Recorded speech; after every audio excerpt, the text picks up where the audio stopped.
Hello, everybody. Welcome to the review from Is This Cinematic Escape on YouTube. It's 8:28 p.m. Just left the theater not too long ago after watching Creed 3, and let's go ahead and talk about it. The story of Creed 3 follows Adonis Creed essentially entering into the world of retirement. He's succeeded in everything that he's wanted to do within the boxing world. He is a global phenomenon and has developed all kinds of partnerships in terms of, and when you think about it, becoming the modern day Don King, if you will, minus the hair. Uh, Throughout the course of his success, there's a ghost from his past, a familiar ghost in the form of Damien, who was his childhood friend. And throughout the course of the story, we are watching this resentment that has been brewing within side Damien, along with this sentiment of remorse within Adonis. And as the story captivates us in a manner that we are subtly and emotionally in tune with these two specific characters, we are seeing the interesting dichotomy that exists between the two. Now, having said that, let's go ahead and talk about the major elephant in the room, the absence of Sylvester Stallone, aka Rocky Balboa. I'm not going to go into the details of what I believe happened in terms of the transition when it comes to his absence from this film, given that it is his creation. Rocky, Creed, these are his characters. This is his baby. I don't know what's going on in terms of the behind the scenes drama, but hopefully, maybe at some point in the future, there's going to be some unification as far as reconciliation. We would get to see him involved in story once again. Now you have Michael B. Jordan in his directorial debut returning as Adonis Creed. You have Tessa Thompson returning as Bianca, and Jonathan Majors portraying Damien. And before I get into the whole of what I thought about this film overall, Jonathan Majors once again kills it. I mean, absolutely destroys the role. You could tell that he was still more or less kind of in the mindset of still channeling Kang, if you will, from Ant-Man and the Wasp: Quantumania. Absolutely just perfect within the role. Intimidating, intense, frightening, absolutely everything that you could possibly imagine of a boxer of his caliber would carry himself in terms of having something to prove and nothing to lose. In a way, it reminds it's kind of a combination between, say, Muhammad Ali and Mike Tyson. However, a much more vicious and intimidating Mike Tyson. For Michael B. Jordan's directorial debut, I have to say he did a marvelous job. I mean, the way he was able to maneuver the camera and incorporate some passion of his into the film itself.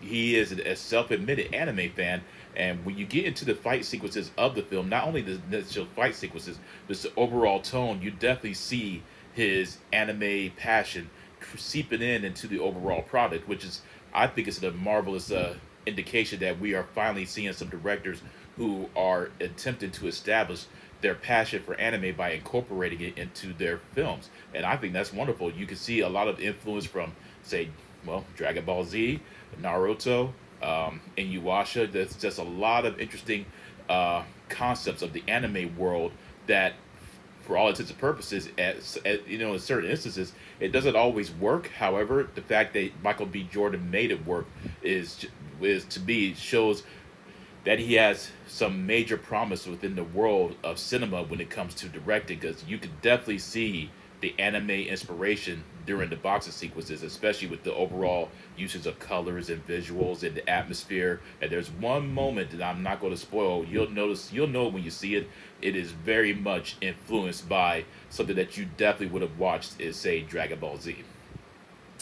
Michael B. Jordan, Tessa Thompson, they do remarkable jobs as when they reprise their characters.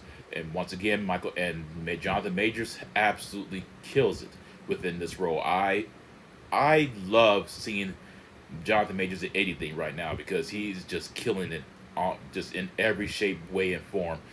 I see him as our modern day Denzel Washington.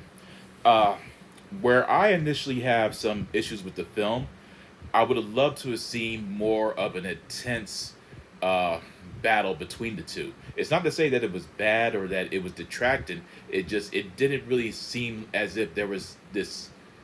You couldn't really grasp as exactly why Damien hated Adonis so much. I would have loved to have that exposition far explored deeper as well.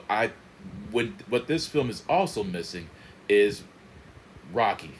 The fact that Rocky is in it, you just notice, you feel that it's not to say that this film doesn't have any heart, that there's no heartwarming issues, no heartwarming storyline developments. It's just when you feel Rocky in there and you see him, there's this level, there's this sense of levity, this warmth, this charm that you truly believe that this man believes in the fighter before the fighter that he's standing behind, and it just would have been nice to see him, at least maybe see him in the distance or maybe a phone call or something of that nature. But the fact that he's not in it, you definitely recognize the overall absence, and the atmosphere is not as, it doesn't seem to have that sense of magicalness, that magical nature without Rocky in there.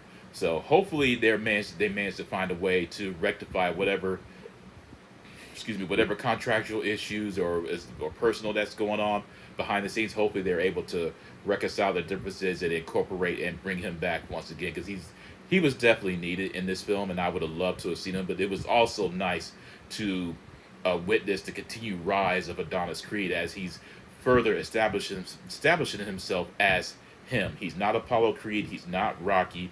It's simply he is Adonis Creed. It is all about his legacy.